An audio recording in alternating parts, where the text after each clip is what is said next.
શું તમે ઘરનું થોડું જ કામ કરો છો અને શ્વાસ ફૂલી જાય છે? તો આ સમસ્યા છે એ સામાન્ય નથી, આ એક વોર્નિંગ સિગ્નલ છે, પરંતુ ચિંતા કરવાની જરાય જરૂર નથી. આજના વિડીયોમાં આપણે જાણીશું કે આ શા કારણે થાય છે તેમજ તેના ઉપાયો વિશે પણ ચર્ચા કરીશું. નમસ્કાર, હું છું કાનન માંકડ. ઘણા લોકોને એવી ફરિયાદ હોય છે કે અમે રોજિંદા કામ કરીએ છીએ તો પણ તરત અમારે થાક ખાવા બેસી જવું પડે છે, અમને શ્વાસ છે ફૂલી જાય છે. તો સૌથી પહેલા આપણે કારણો વિશે ચર્ચા કરી તો એમાં પહેલું કારણ છે ફિટનેસ ઓછું. જો તમે ડેઈલી એટલા એક્ટિવ નથી, તમારી પ્રવૃત્તિ થોડી બેઠાડું છે, વધુ પડતું તમે કોઈ શારીરિક વ્યાયામ નથી કરતા, શારીરિક પ્રવૃત્તિ નથી કરતા, તો પણ તમને આ વસ્તુ થઈ શકે છે. કારણ કે બોડીને ઓક્સિજન છે વાપરવાની જે કેપેસિટી છે એ ઘટી જાય છે અને આ કારણે છે શ્વાસ છે ફૂલી શકે છે. બીજું કારણ છે આયર્ન હિમોગ્લોબિનની ઉણપ. હિમોગ્લોબિન છે ઓક્સિજનને આપણા શરીર સુધી પહોંચાડે છે. હવે જો તેની ઉણપ હશે, આયર્નની ઉણપ હશે, તો ઓક્સિજન છે પૂરતો આપણા શરીરમાં મળતો નથી અને રોજિંદા કામ કરીએ છીએ તો પણ આપણે જલ્દીથી થાકી જઈએ છીએ અને આપણને શ્વાસ ચડે છે. ત્રીજું કારણ છે શરીરનું વધારે પડતું વજન. અત્યારના જમાનામાં આ સમસ્યા છે વધારે જોવા મળે છે. જો આપણા શરીરનું વધારે પડતું વજન હશે તો આપણા શરીરને મૂવમેન્ટ કરવામાં, હલનચલન કરવામાં થોડી વધારે તકલીફ પડે છે અને સીધી અસર આપણા લંગ્સ પર પણ વધારે પડે છે. તેની લીધે આપણને શ્વાસ જલ્દીથી ચડે છે અને આપણે થાકી જઈએ છીએ. વિટામિન B12, વિટામિન D ની ઉણપ અને થાઇરોઇડ છે ઇમ્બેલેન્સ. વિટામિન B12 અને વિટામિન D ની ઉણપ હશે આપણા શરીરમાં તો આપણા શરીરમાં છે નબળાઈ રહે છે, શરીર છે જલ્દીથી થાકી જાય છે. જો થાઇરોઇડ પણ ઇમ્બેલેન્સ રહે છે તો આપણે શ્વાસ જલ્દીથી ચડે છે અને થાકી જઈએ છીએ. તો આ બધી જ પરિસ્થિતિમાં છે આપણા શરીરને શ્રમ વધારે પડે છે અને શ્વાસ પણ છે જલ્દીથી ફૂલવા લાગે છે. Heart lungs problem. જો તમને આ શ્વાસ ચડવાની સમસ્યા વધારે થાય અને તમે રેસ્ટ લ્યો છો છતાં પણ તમને આરામ ન મળે અને આ સમસ્યા છે વધતી રહે તો તમને હૃદય અથવા ફેફસાને લગતી કોઈ સમસ્યા છે એ ચોક્કસથી બની શકે. તો આ વાતને આપણે ઇગ્નોર નહીં કરીએ અને તમારા ફેમિલી ડોક્ટરની સલાહ છે ચોક્કસથી લેશું. હવે ચર્ચા કરીએ ઉપાયો વિશે. તો સૌથી પહેલો અને અગત્યનો છે ડીપ બ્રીધિંગ અને અનુલોમ વિલોમ પ્રાણાયામ.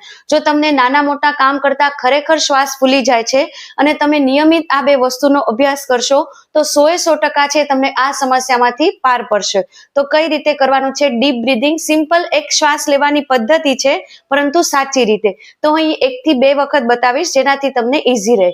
જમણો હાથ છે આપણે હૃદય પર રાખશું. ક્યાંય પણ કરી શકો છો, સૂતા સૂતા બેઠા બેઠા પણ ગરદન પીઠ છે એ સીધી. એક હાથ પેટ ઉપર. સાચી રીતે છે શ્વાસ લેશું, આપણું ધીરે ધીરે પેટ ફૂલશે. ધીરે ધીરે નાક અથવા મોઢેથી શ્વાસને છોડવાનો છે. ધીરે ધીરે ઇનહેલ, એકદમ ધીમે ધીમે એક્સેલ. હજી એક વખત કરીએ. એક્સેલ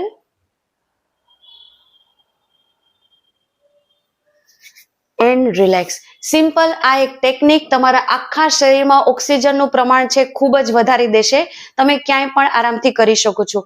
બીજું છે અનુલોમ વિલોમ પ્રાણાયામ. તો કઈ રીતે? એક વખત હું બતાવી દઉં. જમણો હાથ છે જમણી નાસિકા પર. ધીરે ધીરે ડાબી બાજુથી શ્વાસ ભરીએ અને એનાથી ડબલ ટાઈમિંગમાં ધીરે ધીરે જમણી બાજુથી છોડીએ. ફરી જ્યાંથી છોડ્યો ત્યાંથી લઈએ અને ડાબી બાજુથી છોડીએ. આ સિમ્પલ 4 આવૃત્તિએ એક વખત કહી શકાય. જો તમને આ સમસ્યા હોય તો તમારે 5 મિનિટ 10 મિનિટ આ પ્રાણાયામનો અભ્યાસ કરશો, 100% છે તમને ફેર પડશે. કોરોના સમયે આ જ પ્રાણાયામના નિયમિત અભ્યાસથી છે લાખો લોકોને છે એ હોસ્પિટલ વગર છે સાજા થઈ ગયા છે. તમને કોઈ સમસ્યા ન હોય તો પણ તમે અભ્યાસ કરી શકો છો. બીજો ઉપાય છે ધીમે ધીમે શરીરને એક્ટિવ કરવું. અગાઉ આપણે વાત થઈ કે બેઠાડું તમારું જીવન હશે તો તકલીફ પડશે, તો તમે ધીરે ધીરે શરીરને વ્યાયામની આદત પાડો. તમે સિમ્પલ 5 મિનિટ વોકિંગથી શરૂઆત કરી શકો છો. ધીરે ધીરે તેની માત્રા વધારતું જવાનું. તમને ફાવે તો તમે નિયમિત યોગ કરી શકો છો, સ્ટ્રેચિંગ એક્સરસાઇઝ કરી શકો છો.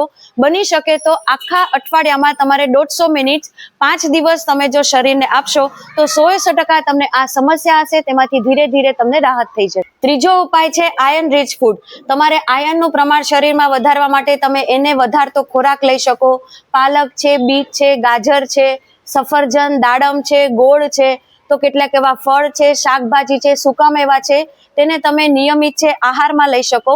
અને ખાસ કરીને આયર્નનું શોષણ છે શરીરમાં પ્રોપર થવા માટે વિટામિન C છે પૂરતા પ્રમાણમાં લેવું છે, ખાસ જરૂરી છે. એ વાતનું પણ ધ્યાન રાખીએ.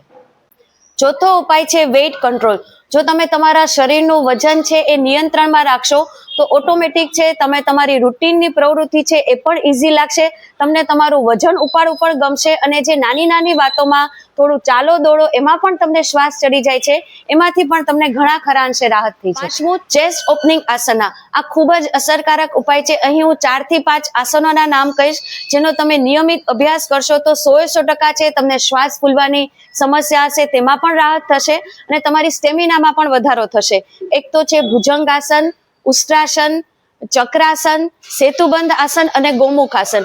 આ 5 છે તમારી રોજિંદી એક્ટિવિટીમાં તમે એને આવરી લેશો તો 100% છે તમને આ સમસ્યામાં રાહત થશે. છેલ્લો અને અતિ જરૂરી ઉપાય છે પ્રોપર પાણી પીવું અને પ્રોપર રેસ્ટ. જો આપણે પૂરતું પાણી ન પીએ, પૂરતું ઊંઘ ન કરીએ, આરામ ન કરીએ તો પણ આપણા શરીરમાં છે થાકનું પ્રમાણ વધતું રહે છે અને શ્વાસ ચડવાની સમસ્યા છે વધતી જાય છે.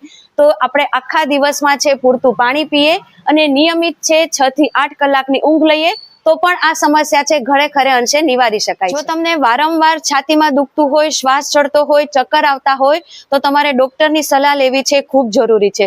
અને ઘરના નાના મોટા કામ કે સામાન્ય કામ કરવામાં શ્વાસ ફૂલી જાય એ વાત પણ નોર્મલ નથી, પરંતુ તો તમે યોગ્ય સમયે તેનું નિદાન કરી લેશો તો 100% છે આ સમસ્યામાંથી તમે પાર પડી જશો. આશા રાખું છું આ વિડીયો આપને પસંદ પડ્યો હશે, અને પસંદ પડ્યો હોય તો ચોક્કસથી તમારા ગ્રુપમાં પણ શેર કરજો. ફરી મળીએ નવા જ કોઈ વિષય સાથે. ત્યાં સુધી રજા લઈએ. નમસ્કાર.